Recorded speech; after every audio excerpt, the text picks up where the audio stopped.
अस्सलाम वालेकुम स्टूडेंट्स। आज हम डिस्कस करेंगे इलेक्ट्रिक और ग्रेविटेशनल फोर्स के दरमियान कंपैरिजन। कंपैरिजन का वर्ड जहाँ यूज़ होता है इसका मतलब ये है कि इन दोनों फोर्सेस में कुछ सिमिलैरिटीज़ हैं और कुछ डिससिमिलैरिटीज़ हैं, यानी कुछ डिफरेंसेस इनके दरमियान मौजूद हैं।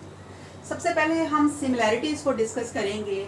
पहली सिमिलैरिटी इन दोनों में ये है कि ये दोनों कंजर्वेटिव फोर्सेस हैं।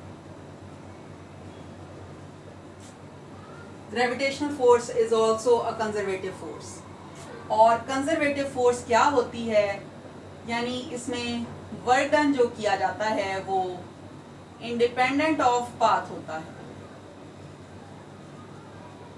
या दूसरी डेफिनेशन आप इसकी ये करेंगे कि work done along a closed path is zero. दूसरी सिमिलैरिटी इन दोनों में ये है कि ये दोनों ही इनवर्स स्क्वायर लॉ को फॉलो करती हैं, क्योंकि आपने इलेक्ट्रिक फोर्स के लिए फॉर्मूला पढ़ा था 1/4 pi epsilon not Q1 Q2 over R square. तो यहाँ से F इनवर्सली वेरी करती है with the square of the distance between the two charges के। और अगर आप ग्रेविटेशनल फोर्स की बात करें तो ये इक्वल होती है Gm1m2 ओवर R स्क्वायर के। मींस के ये ग्रेविटेशनल फोर्स भी इनवर्स स्क्वायर लॉ को फॉलो कर रही है। अब हम देखते हैं कि इन दोनों के दरमियान डिफरेंसेस क्या हैं। पहला डिफरेंस ये है कि कूलम फोर्स जो है या इलेक्ट्रिक फोर्स जो है ये अट्रैक्टिव भी होती है और रिपल्सिव भी होती है। यानी ये आप डिसाइड करेंगे कि आपके पास साइन ऑफ चार्ज कैसे हैं, जबकि ग्रेविटेशनल फोर्स जो है ये सिर्फ अट्रैक्टिव ही होती है। दूसरा डिफरेंस इनमें ये है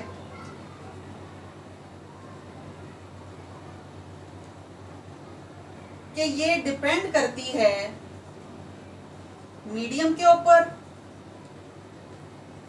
जबकि ये इंडिपेंडेंट ऑफ मीडियम है।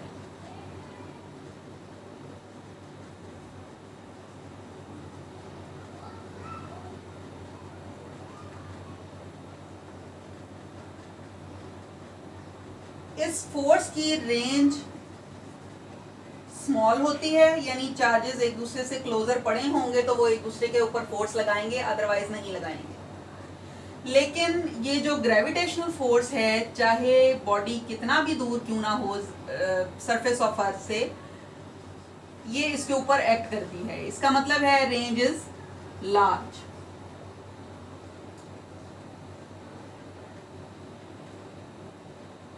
चौथा डिफरेंस इसमें ये है कि इसमें जो कांस्टेंट k होता है, जिसकी वैल्यू 1/4 पाई एप्सिलॉन नॉट के इक्वल है, इसकी वैल्यू 9 × 10⁹ न्यूटन मीटर स्क्वायर पर कूलम स्क्वायर होती है।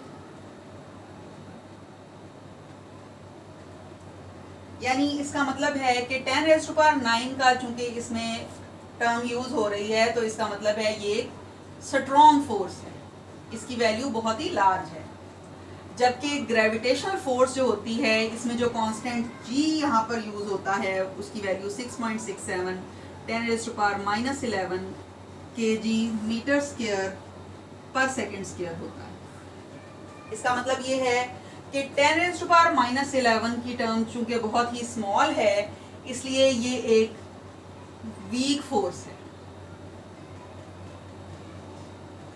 पांचवा डिफरेंस इसमें ये है कि इसकी शील्डिंग की जा सकती है, यानी हम चीज़ों को इसके इफेक्ट से बचा सकते हैं।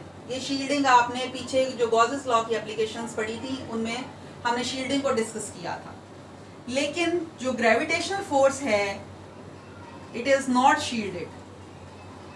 यानी आप कोई भी बॉडी जो कि अर्थ की सरफेस के ऊपर पड़ा हुआ है, उसको आप बचा नहीं सकते ग्रेविटेशनल फोर्स से, क्योंकि ये एक नेचुरल फोर्स है।